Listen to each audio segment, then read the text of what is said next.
پاکستانی زائرین کا وفد اجمیر شریف پہنچ گیا۔ 100 رکنی پاکستانی زائرین کا وفد حضرت خواجہ معین الدین چشتی رحمۃ اللہ علیہ کے 813ویں عرس کے لیے اجمیر آیا ہے۔ آج وفد نے حضرت خواجہ اجمیری کے آستانے پر چادر چڑھائی ہے۔ اس موقع پر میڈیا سے بات کرتے ہوئے وفد نے کہا کہ ہم امن کا پیام لائے ہیں اور عرس کے لیے ویزے کی اجرائی پر وزیر اعظم کا اظہار تشکر کرتے ہیں۔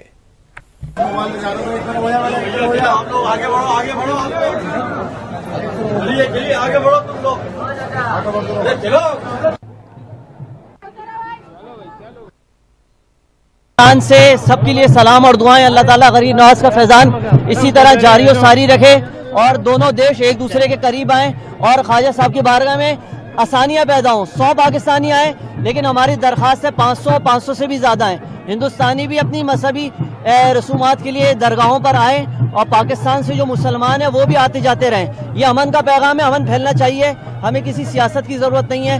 میں حکومت ہندوستان کا بھی شکر گزار ہوں کہ انہوں نے ہمیں بڑا احترام دیا، بڑی محبت دی اور اللہ تعالیٰ دونوں ملکوں میں دوستیاں بڑھائے اور مودی صاحب اسی طریقے سے سب کو ویزے دیتے رہیں۔ خواجہ صاحب کی بارگاہ میں ہم آتے جاتے رہیں ہمیشہ، ہماری کوئی اور خواہش نہیں ہے۔